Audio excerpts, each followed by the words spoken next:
অনেক দিন আগের কথা। একটা ছেলে ছিল, তার নাম ছিল রাহুল। সে শহরের বাইরে একটি পুরনো গ্রামে বসবাস করত। সেই গ্রামের মাঝখানে একটি ভাঙাচোরা পোড়ো বাড়ি ছিল, যার চারপাশে গাছগাছালি দিয়ে ঢাকা ছিল।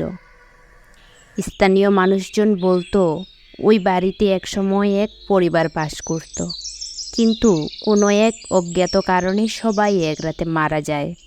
সেই থেকে বাড়িটি অভিশপ্ত বলে পরিচিত। এক রাতে রাহুল কৌতূহলবশত সেই বাড়ির দিকে পা বাড়ায়। গ্রামের বয়স্করা বারবার তাকে নিষেধ করেছিল, কিন্তু রাহুলের মনে হলো এসব শুধুই গল্প। সে একদিন অন্ধকারে বাড়িটির ভেতরে প্রবেশ করল। বাড়ির ভেতরটা ভীষণ অন্ধকার আর ঠান্ডা ছিল।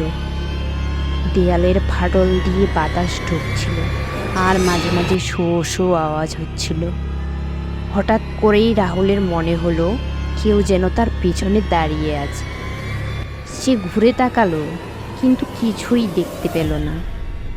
হঠাৎ সে দেখতে পেল দেয়ালের রক্তের দাগ লেগে আছে। ভয়ে তার হাত পা ঠান্ডা হয়ে গেল।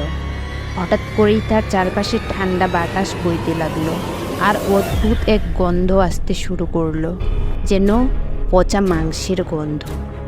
রাহুল দ্রুত বাড়ি থেকে বেরিয়ে আসতে চাইল, সেজন্য সে দৌড়াতে লাগলো। কিন্তু পরক্ষণেই সে বুঝতে পারল, সে যতই দৌড়াক না কেন, সে ওখান থেকে একটুও নড়তে পারছিল না।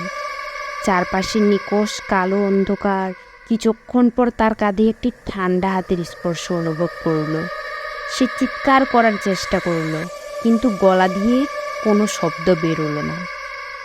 কয়েকদিন পর গ্রামবাসীরা রাহুলের কোনো খোঁজ না পেয়ে সেই পোড়ো বাড়ির সামনে গেল, কিন্তু সেখানে রাহুলকে খুঁজে পাওয়া গেল না। শুধু দেয়ালে লেখা ছিল, আমি আবার ফিরে আসব।